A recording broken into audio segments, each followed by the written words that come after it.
আজকের আলাপের বিষয় হইতে পারে যে বিএনপির রাজনীতির মূল সংকটটা কোথায়। এটা আলাপ করাটা জরুরি হয়ে পড়ছে, কারণ অনেকে মনে করতেছেন যে বিএনপির সাথে কেন আমাদের দূরত্বটা বাড়ছে। আমরা অনেকেই যারা বিএনপির সাথে হাসিনা হটাও আন্দোলন করছি, তাদের সাথে বিএনপির একটা দৃশ্যমান দূরত্ব তো তৈরি হয়েছে। তার সঙ্গত কারণও আছে, সেই কারণগুলো নানা সময় বলা হয়েছে, আবার আলাদা করে করার দরকার আছে বলে মনে করি না। কিন্তু বিএনপির সাথে এই সংকটটা কি হঠাৎ করে তৈরি হয়েছে? না, এই সংকট অনেক আগে থেকেই ছিল। সেজন্য হাসিনা হটানোর লড়াইয়ে সে নেতৃত্ব দিতে পারে নাই।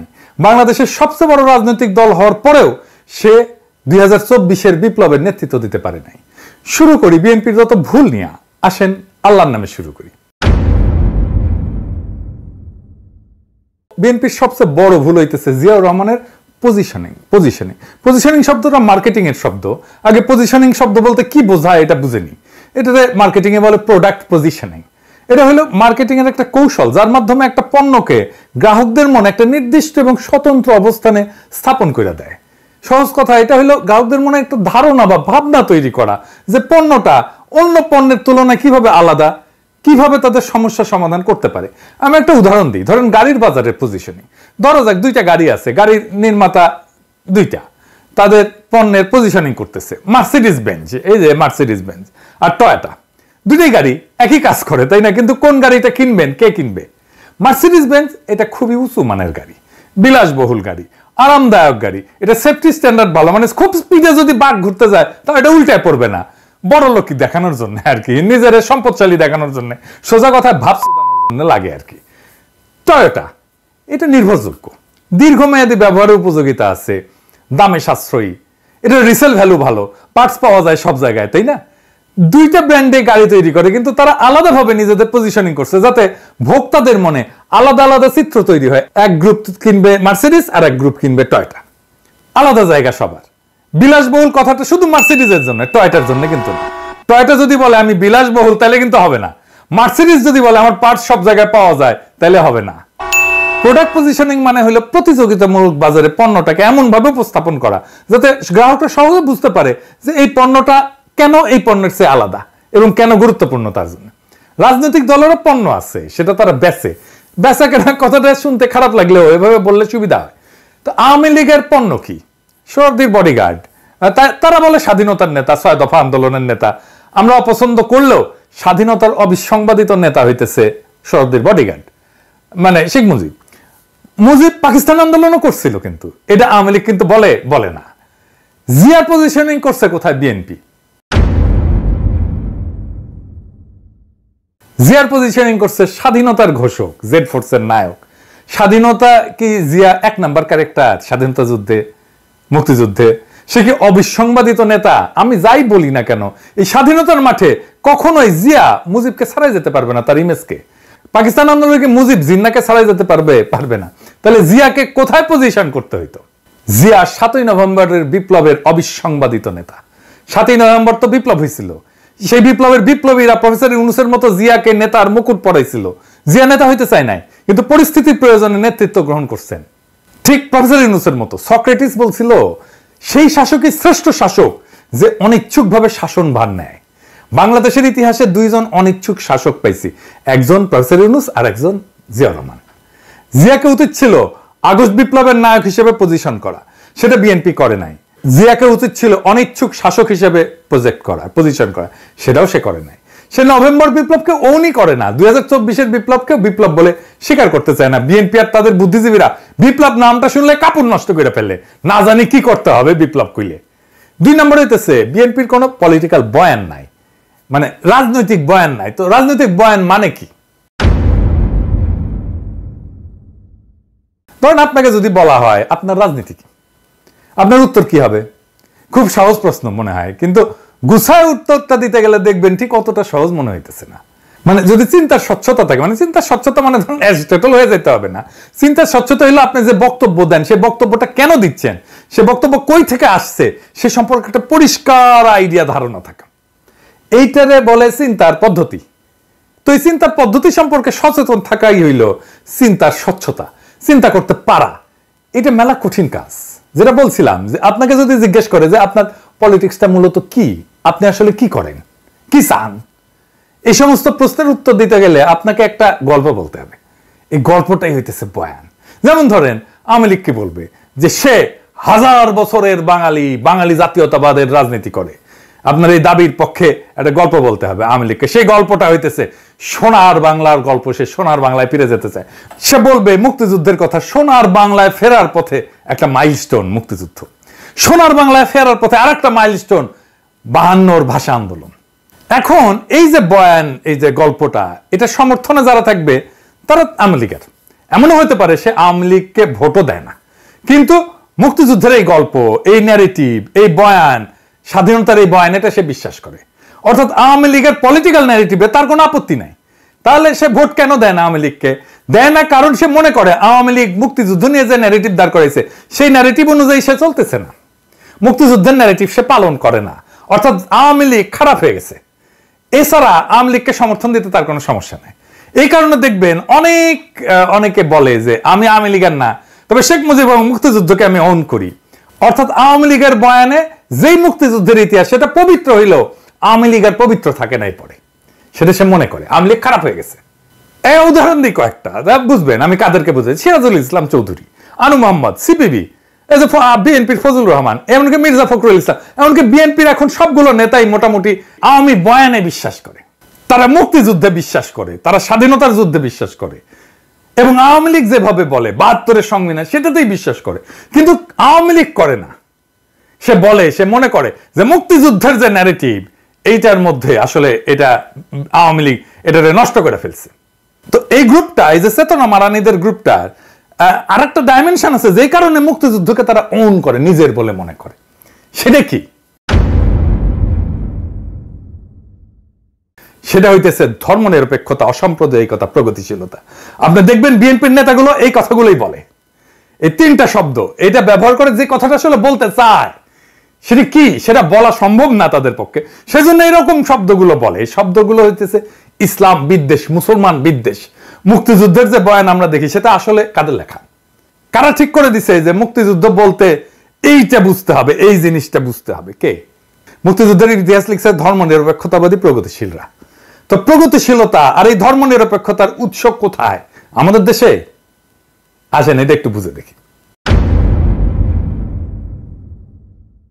বাংলাদেশ রাষ্ট্র গঠনের 3টা পর্যায় আছে সুনির্দিষ্ট। 1 নম্বর পর্যায়, এই ভূখণ্ডে মুসলমানদের আগমনের পর থেকে ব্রিটিশদের কলোনি তৈরি হওয়া পর্যন্ত, তারপরে সেই কলোনি ভেঙে ভারত ভেঙে পাকিস্তান হওয়া পর্যন্ত, এরপরে বাংলাদেশ রাষ্ট্র সৃষ্টি হওয়া পর্যন্ত। এই ভূখণ্ডে হিন্দুদের কাছে মুসলমানদের আগমন কি, মানে ভারতবর্ষে কি মনে করে? এটা বহিঃশত্রুর আক্রমণ, তারা বাইরে থেকে আসছে। অন্য 8-10টা এই যে উপনিবেশ যারা করে, কলোনি যারা বানায়, তাদের মতো মুসলমানরাও কলোনি গাড়ছিল এই ভূখণ্ডে, যেমন ব্রিটিশরা করছে। তো এইটাই হইতেছে হিন্দুত্ববাদের গোড়ার কথা, যে মুসলমানরা বহিরাগত, বাইরে থেকে আসছে। অথচ মুসলমানরা যে ব্রিটিশ বা ইউরোপিয়ানদের মতো কলোনি করে নাই, বরং নিজেরাই ভূখণ্ডে আইসা তাদের মতো করে এই ভূখণ্ডের লোকই হয়ে গেছে। এই ভূখণ্ডকে নিজের ভূখণ্ড করে নিছে, এখানে সংসার করছে, বিয়ে শাদী করছে, এখানে মারাও গেছে, এখানে মানুষ হয়ে গেছে, সম্পদ পাচার করে নাই সে যেখান থেকে আসছে। সেইটা কিন্তু এই হিন্দুত্ববাদীদের বয়ানে পাওয়া যায়। বখতিয়ার খলজি তো আসছে আফগানিস্তান থেকে, সে কি আফগানিস্তানে নিয়ে গেছে তার সম্পদ? না। তাহলে কথা দাঁড়াইলো এই যে মোদির মতো হিন্দুত্ববাদীদের কাছে মুসলমানরা হলে এই উপমহাদেশে কলোনি করতে আসছে। এই কলোনাইজারদের কাছ থেকে বাঁচার একমাত্র উপায় হলো হিন্দুদের রাষ্ট্র গঠন করা। এটা বঙ্কিমচন্দ্রের রচনা পড়লেই বুঝবেন, শরৎচন্দ্রের রচনা পড়লেই বুঝবেন, দেখবেন যে কেন কিভাবে হিন্দুদের রাষ্ট্র গঠন করতে হবে। এই বয়ান দাঁড় করানোর জন্য বঙ্কিম সারা জীবন কাজ করে গেছে। তাহলে বিষয়টা দাঁড়াইলো যে ভারত বা হিন্দুত্ববাদ এমন বয়ানই দাঁড় করাবে বা এমন বয়ানকে সমর্থন করবে যেটা হিন্দুত্ববাদের স্বার্থকে মুসলমান জনগণের স্বার্থের উপরে দাঁড় করাবে। আচ্ছা, এবার আসেন দেখি, আপনি যদি আমাদের এই দিককার পূর্ববঙ্গের বা বাংলাদেশের রাজনৈতিক ইতিহাস দেখেন, এখানে মূল দ্বন্দ্বটা আসলে কিসের ছিল? এই ভূখণ্ডের জনগোষ্ঠীর লড়াইটা কি নিয়েছিল? আসেন সেটা একটু বুঝে দেখি, তাহলে আমরা বুঝতে পারবো যে আসলে আমরা কোথায় যাইতেছি এবং কোথায় থেকে কোথায় আসলাম। দ্বন্দ্বটা মূলত জমি নিয়ে। জমি নিয়ে কেন? কারণ জমি কৃষিভিত্তিক সমাজের জীবিকা। মূলত পৃথিবীর অধিকাংশ দ্বন্দ্বই তার সম্পদ নিয়ে।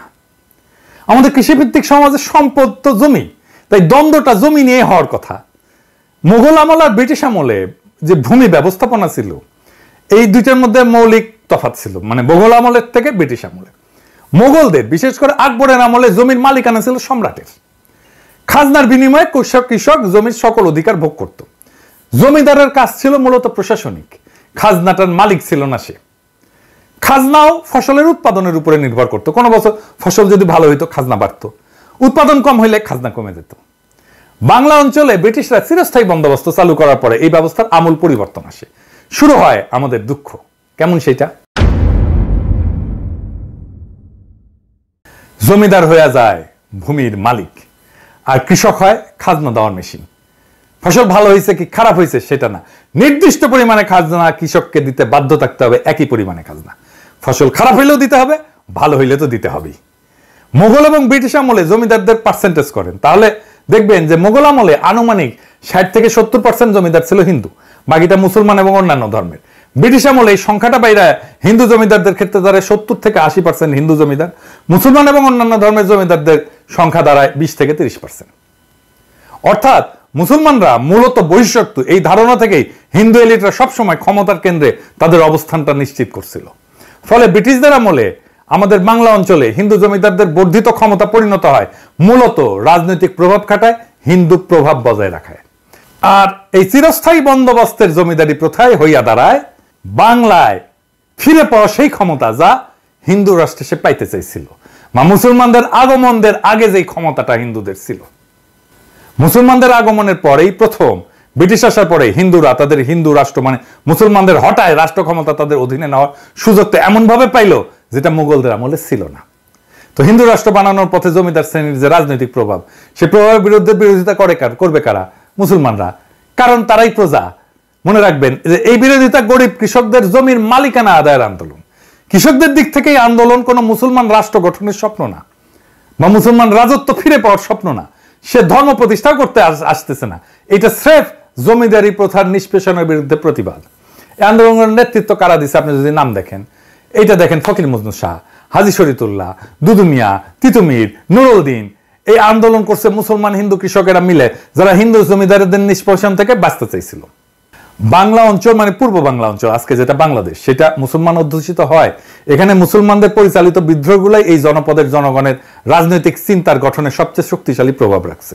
দেখেন হাজী শরীয়তুল্লাহ প্রশ্ন উঠাচ্ছে যে জমির মালিক তো আল্লাহ, কোন মানুষ না, ফলে জমিদারদের এই জমির মালিকানা আমরা মেনে নেব কেন? একটা গান আছে এই ধারণার উপরে ভিত্তি করে, শুনছেন কিনা জানি না। এটা হইতেছে এরকম: মাঠে মাঠে সোনালি ধান, পরাণ পাগল করে, কয়দিন পরে সেই ধান যাইব জমিদারের ঘরে রে, আমার হিস্সা নাই সেই ধানে। আমি যদি আল্লাহর বান্দা, জমিনও আল্লাহর, আদম হাওয়ার সন্তান মোরা, সমান অংশীদার রে, আমার হিস্সা যায় কোনখানে? এই যে প্রশ্নের ধরনটা ধর্মীয়, কিন্তু অর্থ কি? অর্থ হইল আমরা এই বেইনসাফি মানি না। অর্থাৎ ইসলাম হয়ে উঠতেছে অন্যায়ের বিরুদ্ধে প্রতিবাদের হাতিয়ার, প্রতিবাদের ভাষা। খেয়াল করেন, জমির মালিকানার প্রশ্ন পরিণত হচ্ছে একটা রাজনৈতিক প্রশ্নে। অর্থাৎ ইসলাম শুধু ধর্মে সীমাবদ্ধ থাকতেছে না, এটা পরিণত হচ্ছে মজলুমের অধিকার আদায়ের অস্ত্রে। এই কারণেই বাংলাদেশে ইসলামকে শুধু ধর্মে রিডিউস করে নিয়ে আসাটা প্রগতিশীলদের একটা কৌশল। কারণ তাহলেই সে ধর্মকে ব্যক্তিগত বলে ড্রয়িং রুমে আলাপে বিষয় বানায় ফেলতে পারবে, ড্রয়িং রুমে আটকায় ফেলতে পারবে, তার রাজনৈতিক প্রভাব থাকবে না। এর ফিরে যায়, তার মানে আমার রাজনৈতিক প্রশ্ন হচ্ছে যে আমার জমির মালিকানা যারা দেয় না তারা আমার শত্রু। রাজনৈতিক প্রতিপক্ষের জায়গা করে নিচ্ছে হিন্দু জমিদাররা। হিন্দু জমিদার মানে শুধু জমির মালিকই না, সে মূলত তার জমিদারের সকল প্রজার মালিক। জমিদারের বাড়ির সামনে দিয়ে জুতা পরে যাওয়া যায় না, হাঁটা যায় না। জমিদারের ছাও মারানো যায় না। জমিদারের নাতির অন্নপ্রাশনে টাকা দিতে হয়, বেশি খাজনা দিতে হয়। আবার মুসলমান যদি মুখে দাঁড়িয়ে রাখে তাহলে খাজনা দিতে হয় এক্সট্রা। গরু কোরবানি দেওয়া যাবে না, খাজনা দিতে না পারলে পিটায় মেরে ফেলবে। জমিদার পূজা করবে, সেজন্য খাজনা দিতে হবে মুসলমানদেরকে। তখন মুসলমানরা প্রশ্ন তোলে যে আমি কেন হিন্দুর পূজায় খাজনা দিব? এই জমিদারদের নির্যাতনের ইতিহাস জানতে হবে আপনাদেরকে, কি বিভৎস নির্যাতন করত। যাই হোক, ফলে জমিদারি উচ্ছেদের যে প্রকল্প, সেটা শুধু জমির মালিকানা পাওয়ার মধ্যে সীমাবদ্ধ থাকে না, সেটা নিজের জন্য রাষ্ট্র বানানোর একটা প্রকল্পে পরিণত হইতে থাকে। এমন রাষ্ট্র যেখানে কৃষক তার জমির মালিকানা পাবে তো বটেই, সেই রাষ্ট্রে সে মানুষ হিসেবে বেঁচে থাকার অধিকার পাবে। এই প্রেক্ষাপটেই বাংলার মুসলমানরা বঙ্গভঙ্গের পক্ষে দাঁড়াইছিল, কারণ বাংলা ভাগ মানে এই বঙ্গের জমিদারি কলকাতার জমিদাররা হারাবে, তার মুক্তি ঘটবে। আর এই বঙ্গভঙ্গের বিরোধিতা করছে রবীন্দ্রনাথরা, কারণ জমিদারি গেলে বজরায় বসে নিশ্চিন্তে প্রেম সঙ্গীত লেখা যাবে না, জমিদারি যাওয়া মানে পেটে টান পড়া, তাই লিখতে হইল আমার সোনার বাংলা আমি তোমায় ভালোবাসি। এই সোনার বাংলা কোনটা? এইটা। কোন ভূখণ্ডকে রবীন্দ্রনাথ সোনার বাংলা বলছিলেন? এইটা। রবীন্দ্রনাথের সোনার বাংলা এইটাই। শুধু জাতীয় সঙ্গীত নিয়ে হাউকাউ না কইরা এই সোনার বাংলা আইনা ঠিক বা আমার বাকশালীরা। কিন্তু পরিহাসের বিষয় হলো পূর্ব বাংলা তাকে ভালোবাসে না, কিন্তু এই জমিদারি রক্ষার গানটাই হয়ে দাঁড়ায় জমিদার বিরোধী জনগণের রাষ্ট্রের জাতীয় সঙ্গীত। কি তামাশা! এই জমিদার বিরোধী আন্দোলনে আসলে কি ঘটে? হিন্দু জমিদারদের যে অর্থনৈতিক, রাজনৈতিক আর সাংস্কৃতিক প্রভাবের কথা বলছি, সেই প্রভাবে প্রথম সংগঠিত আঘাত হয়ে নেয় এই মুসলমান কৃষকেরা। ফলে এই যে জমিদার শ্রেণীর যে আধিপত্য এবং আপামর হিন্দুদের যে আধিপত্য, তার উপরেও আঘাত পড়ে। একজন হিন্দু কৃষক এবং মুসলমান কৃষকের মধ্যে তফাৎ হইল যে ওই হিন্দু কৃষক মানসিকভাবে জমিদারদের সাথে অবস্থান করে, আর মুসলমান কৃষকটা থাকে দ্বিতীয় শ্রেণীতে। এমন তথ্য আপনি ইতিহাসেই পাবেন। জমিদার বাড়িতে দুই কৃষক গেল, একজন হিন্দু আর একজন মুসলমান। একজন বসলো পাটিতে আর একজন বসলো মাটিতে। কে মাটিতে বসলো বলে মনে করেন? মুসলমান কৃষক। দরিদ্র কৃষক হইলেও শুধুমাত্র হিন্দু হওয়ার কারণে আপনি সাংস্কৃতিকভাবে শক্তিমান হয়ে উঠবেন, নিজের শক্তি ফিল করবেন। এটা আপনি দেখতে পাবেন, এখনো দেখতে পাবেন যে আওয়ামী লীগের কাছ থেকে জীবনে একটা উপকার পায় নাই, কিন্তু চায় নাই, কিন্তু জুলাইয়ের গণহত্যাকে অস্বীকার করে এমন আওয়ামী সমর্থকের দিয়ে খেয়াল করে দেখলে বুঝবেন এরা আওয়ামী লীগ ক্ষমতায়, এই চিন্তাটাই তাকে ক্ষমতাবান করে তোলে। সে মনে করে আমি ক্ষমতার একটা অংশ, আমার একটা আলাদা ক্ষমতা আছে। ফলে মুসলমান কৃষক যখন হিন্দু জমিদারদের বিরুদ্ধে বিদ্রোহ করে, তার মনে তখন এই ব্যবস্থা উচ্ছেদের স্বপ্ন থাকে, স্বপ্ন থাকে নতুন রাষ্ট্রের। এই রাষ্ট্রের স্বপ্নই তাকে দেখাইছিল পাকিস্তান, দেখাইছিল জিন্নাহ। ফলে পূর্ববঙ্গের মুসলমান এই পাকিস্তানের পক্ষে দাঁড়ায়। পাকিস্তান রাষ্ট্রের ধারণা আসছিল মূলত গান্ধীদের হিন্দুত্ববাদী ভারত বানানোর বিরোধিতা থেকেই। মুসলমানরা এই দেশে বহিরাগত শত্রু, এই ধারণার কন্টিনিউশন, ধারাবাহিকতা হইতেছে কংগ্রেস। যা বলতেছিলাম যে এই পাকিস্তান যখন বলে যে আমরা জমিদারি প্রথা উচ্ছেদ করে দেবো, তখন পূর্ববঙ্গের মানুষ কোনো দিকে না তাকায় তাকে সমর্থন করে, কারণ এমন একটা রাষ্ট্রের স্বপ্নই তো তারা এতদিন ধরে দেখছে। পাকিস্তান সৃষ্টি করতে চাওয়া আর গরিব মুসলমান কৃষকের পাকিস্তান রাষ্ট্র বানানোর প্রশ্নের সমর্থন দেওয়া এক না, এটা একটু মনে করাই দিতে চাই। পূর্ববঙ্গের জনগণের সমর্থন নেওয়ার জন্যই মূলত এই কথার উদ্ভব হয়েছিল এবং জনগণ তাতে সায় দিছিল স্বাভাবিকভাবে। তো স্বাদের জমিদারি উচ্ছেদ হয়ে যাবে, এটা মানা স্বাভাবিকভাবে অসম্ভব হিন্দু জমিদারি এলিটদের জন্য। হিন্দুত্ববাদী রাষ্ট্র প্রকল্পের জন্য এটা সবচেয়ে বড় শত্রু। কিন্তু বাস্তবতা হইল পাকিস্তান তৈরি হয় এবং স্বাদের জমিদারি জয় বাংলা হয়ে যায়। অর্থনৈতিক প্রতিপত্তি যদি চলে যায় হিন্দু জমিদারদের, তাহলে বাকি থাকে কি? হিন্দু জমিদারদের হাতে তখন একটা মাত্র অস্ত্র থাকে, সেটা হইল সাংস্কৃতিক আধিপত্য, বয়ানের আধিপত্য। শুধুমাত্র তাহলেই পাকিস্তানকে ভাঙা যাবে। পাকিস্তান রাষ্ট্রে বহু সমস্যার কারণে পাকিস্তানকে সবচেয়ে বেশি সমর্থন করা বাঙালি মুসলমান কৃষকের স্বপ্নভঙ্গ হয় কিছুদিনের মধ্যেই। কেন হয়, কখন হয়, একটু বুঝে দেখি। প্রথম হয় ভাষা আন্দোলনে 52-তে। ভাষা আন্দোলন কিন্তু কোনো মাতৃভাষার আন্দোলন ছিল না, শুনলে খারাপ লাগবে, কিন্তু আসলে কেন ভাষা আন্দোলনটা হইল? এইটা ছিল গরিব কৃষকের ছেলের চাকরি পাওয়ার আন্দোলন। জমিদারি প্রথার শিকল থেকে রক্ত দিয়ে বেড়ে আসে কৃষক যখন শোনে রাষ্ট্রের ভাষা হবে উর্দু, অর্থাৎ সে বাংলায় কথা বলার ছেলে আর সে চাকরি পাবে না, সে বিদ্রোহ করে বসে। 52 ভাষা আন্দোলন এই দেশের মেহনতি মানুষকে চেনার একটা বিশাল সুযোগ।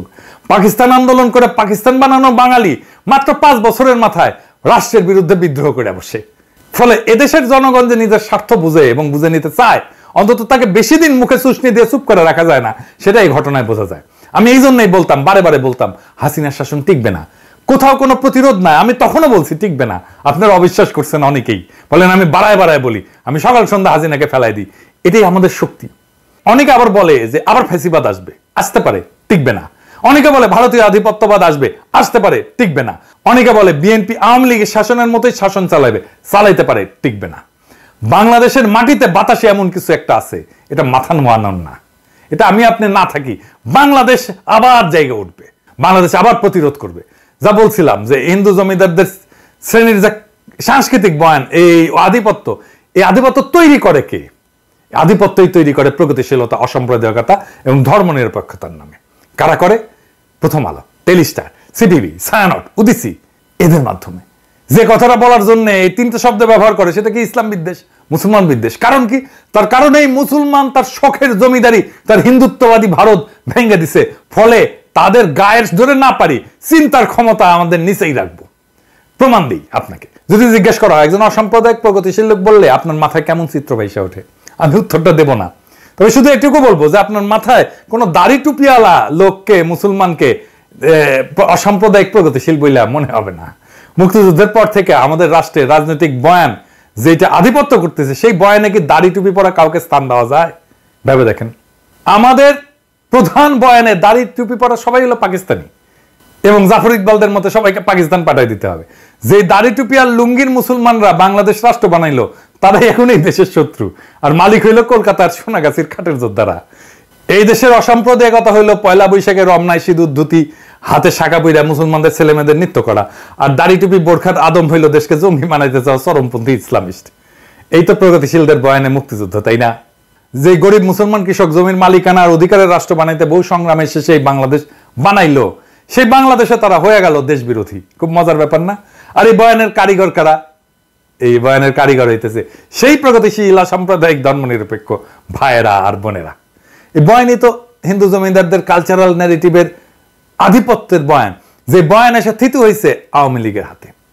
ফলে আওয়ামী লীগ হয়ে উঠছে ভারতের একমাত্র বর্ষার স্থল। বিএনপির রাজনৈতিক দেউলিয়াত্বের কথা উঠতে যে এত বড় ইতিহাস আনতে হইল, ক্ষমা করবেন, এবার বিএনপির আলাপে ঢুকবো। জেনারেল জিয়া হইলেন এই দেশের ইতিহাসের দ্বিতীয় প্রধান রাজনৈতিক ব্যক্তি, যিনি ভারতের সৃষ্ট বাংলাদেশে অনুষ্ঠিত এই বয়ানের বিরুদ্ধে দাঁড়ায় পড়ছিলেন দ্বিতীয় ব্যক্তি হিসেবে। প্রথম ব্যক্তি কে ছিলেন? মৌলানা ভাসানী। অর্থাৎ মুক্তিযুদ্ধ তথা বাংলাদেশের পলিটিক্যাল ডমিনেন্ট বয়ানকে ভেঙে নতুন বয়ান দাঁড় করেছিলেন জিয়াউর রহমান। তিনি যে খুব শক্ত বয়ান দাঁড় করাতে পারছিলেন তা না, তবে আওয়ামী বয়ানের বাইরে তিনি আসতে পারছিলেন। ফলে ভারতের হেজিমনির বাইরেও যে এদেশে পলিটিক্স করা যায় সেটার পথ তিনি দেখাইছেন। এমনকি মৌলানা ভাসানী ক্ষমতায় আসতে পারেননি, জিয়াউর রহমান ক্ষমতায় চলে আসছিলেন। সো মৌলানা ভাসানীর চেয়ে এক ধাপ আগায় জিয়াউর রহমান ইন্ডিয়ার কালচারাল ডমিনেন্স পলিটিক্যাল বয়ানের বাইরে নতুন একটা রাজনৈতিক চিন্তা দেখাইছেন এবং সেই চিন্তাকে ক্ষমতাশালী করে তুলছেন। আজকের বিএনপির অবস্থা কি? আজকের বিএনপি মুক্তিযুদ্ধের কথা বললে, ৭২-এর সংবিধানের কথা বলে রাজনীতি করতে চাইতেছে। প্রথম আলো ডেইলি স্টারের সামনে জিয়াফত দিলে বিএনপির পুচ্ছে আগুন জ্বলে যায়, আর মির্জা ফখরুল মিছা কথা বলে বক্তৃতা দেয় যে পত্রিকা অফিসে আগুন দেওয়া হয়েছে। এমন বাংলাদেশকে আমরা চেয়েছিলাম। বাংলাদেশ রাষ্ট্রের সাথে সবচেয়ে বড় গাদ্দারি এখন বিএনপি শুরু করছে। বিএনপি যদি মুক্তিযুদ্ধের আওয়ামী বয়ানই ফেরি করে, তাহলে আলাদা করে পার্টি করার প্রয়োজনীয়তা কিসের? আওয়ামী লীগ করলেই তো পারে। তো মুক্তিযুদ্ধের বয়ান দিয়ে যে ফ্যাসিজম আওয়ামী লীগ চালু করছিল, সে একই কাজ তো বিএনপিও চালু করলো। তাহলে বিএনপির নিজের রাজনীতি কোনটা? উত্তর হইল যে বিএনপির কোনো রাজনীতি নাই। আওয়ামী লীগ তার বয়ান দিয়ে ফ্যাসিজম করছিল, কারণ সেটা করার জন্য যে জিনিসগুলো দরকার, যে ন্যারেটিভ দরকার, সেটা তার ছিল। বিএনপির ফ্যাসিজম করতে পারবে না, কারণ ফ্যাসিস্ট হওয়ার জন্য যে ন্যারেটিভ দরকার সেটা তার নাই। বড় জোর চাঁদাবাজ হইতে পারবে, টেন্ডারবাজি করতে পারবে, ঘুষ খাইতে পারবে, টেম্পু স্ট্যান্ড দখল করতে পারবে, আওয়ামী লীগের চাইতে কুৎসিত ভাবে গালি দিতে পারবে, কিন্তু রাজনীতি করতে পারবে না। ফলাফল হয়েছে যে বিএনপি রাষ্ট্র ক্ষমতায় যাওয়ার সবচেয়ে বড় স্টেক হোল্ডার যে দল, সেটা অলরেডি সবার কাছে একটা তামাশায় পরিণত হয়েছে। তাদেরকে এখন টেম্পু স্ট্যান্ডের চাঁদাবাজ বলা হয়। দেখেন, তারা দ্রুত নির্বাচন চায়, আগাম নির্বাচন চায়, সেটাও তামাশার বিষয় হয়ে গেছে। সে আগাম নির্বাচনের পক্ষে সে একটা ভালো ন্যারেটিভও দাঁড় করাইতে পারেনি। আল বদর থেকে বানানো আল বটর গালিটাই বিএনপির রাজনৈতিক দেউলিয়াত্বের সবচেয়ে বড় প্রমাণ। ভাষা ধার করতে হয় আওয়ামী লীগের কাছ থেকে। আওয়ামী লীগের বানানো মুক্তিযুদ্ধের বয়ানের বাইরে কোনো পলিটিক্যাল বয়ান বানানোর পুরো বিএনপির নাই। জিয়াকেও এই মুক্তিযুদ্ধের বাইরে কল্পনা করতে পারে না। আওয়ামী লীগের শত্রু বানানো দেখে আওয়ামী লীগের শত্রু জামাতকেই তার শত্রু বানাইতে হয়। আওয়ামী লীগ যেহেতু বানাইছে, তাকেও বানাইতে হবে। সেজন্য সে আসলে দেখেন, সে আওয়ামী লীগ বয়ানের ভিতরেই আছে, আওয়ামী লীগের ন্যারেটিভের ভিতরেই আছে। আওয়ামী লীগের যে গালিটা দিত, বিএনপি একই গালি দিচ্ছে রাজাকার বইলা। যারা আওয়ামী লীগের শত্রু ছিল তারা এখন বিএনপি শত্রু হয়ে গেছে। সিপি গ্যাং এর মতো তারা ঝাঁপায় পড়তেছে আমাদের ফেসবুক পোস্টে। আওয়ামী লীগ আমারে বলতো আমি তারেক রহমানের টাকা খাই, বিএনপি এখন বলে আমি জামাতের টাকা খাই। চিন্তায় এতটাই গর্দভ। সেই আওয়ামী লীগের বয়ান, আওয়ামী লীগের ভাষা, আওয়ামী লীগের ন্যারেটিভ দাঁড় কইরা সে আমাদেরকে ফাইট করতে হয়।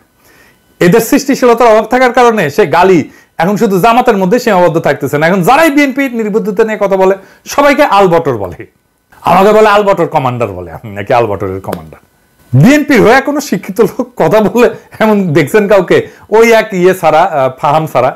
আর বিরানির দোকান থেকে চান্দা তোলা লোক, সে হচ্ছে বিএনপির অনলাইন সিপার। তাহলে বিএনপির পক্ষ নিয়ে একটা কথা বলার লোক থাকলেও কেউ না। বিএনপির পক্ষ নিয়ে আসলে কথা বলতে গেলে আপনি আসলে বলবেনটা কি, আপনার বক্তব্যটা কি? বিএনপি রাজনীতি কেন করবেন? কেন আপনার পক্ষে আমার যাইতে হবে? কোনো উত্তর আছে? কোনো উত্তর নাই। এই কারণে দেখবেন আমাকে বিএনপির টপ লিডাররা গালি দেয়, কোনোদিন আওয়ামী লীগের টপ লিডাররা গালি দেয় নাই। কারণ তাদের আমার কথার জবাব দেওয়ার মতো মাল ম্যাটেরিয়াল তাদের মাথায় নাই। হার্পিক মজুমদার যে বয়ান তৈরিতে যেটুকু পারঙ্গম, সেটাও তারা পারে না। কেন আওয়ামী লীগের রাজনীতি করবেন এটা বলতে বললে হার্পিক মজুমদার যেভাবেই হোক, চেষ্টা করে হোক, সত্য মিথ্যা মিলায় 1 ঘন্টার একটা বক্তৃতা দিয়ে দিতে পারবে। কিন্তু এই বিএনপি সকল মাথায় হ্যাক করলেও বাজারি কথাবার্তার বাইরে 2 মিনিটও কথা বলতে পারবে না তারা। চ্যালেঞ্জ দিলাম, পারলে কইরেন। পারলে তো হাসিনার বিরুদ্ধে বয়ান আপনারাই তৈরি করতেন, আপনারা তো করতে পারেন নাই। বিএনপি জনগণের উপরেও ভরসা পায় না, তাই ওয়াকারের কোলে গিয়া ওঠে, ইন্ডিয়ার সাথে নেগোশিয়েট করে। যে বাংলাদেশ তাদের নেতা হিসেবে বরণ করে নিতে তৈরি ছিল, সেই জনতা মুখ ফিরে নিচ্ছে তাদের থেকে। বিএনপির এই রাজনীতি আত্মঘাতী। বিএনপিতে যদি র্যাডিক্যাল পরিবর্তন না আসে চিন্তা এবং চর্চায়, তাহলে বিএনপির কোনো ভবিষ্যৎ নাই। কথাটা বিএনপি আলাদের ভালো লাগবে না, কিন্তু এটাই বাস্তব।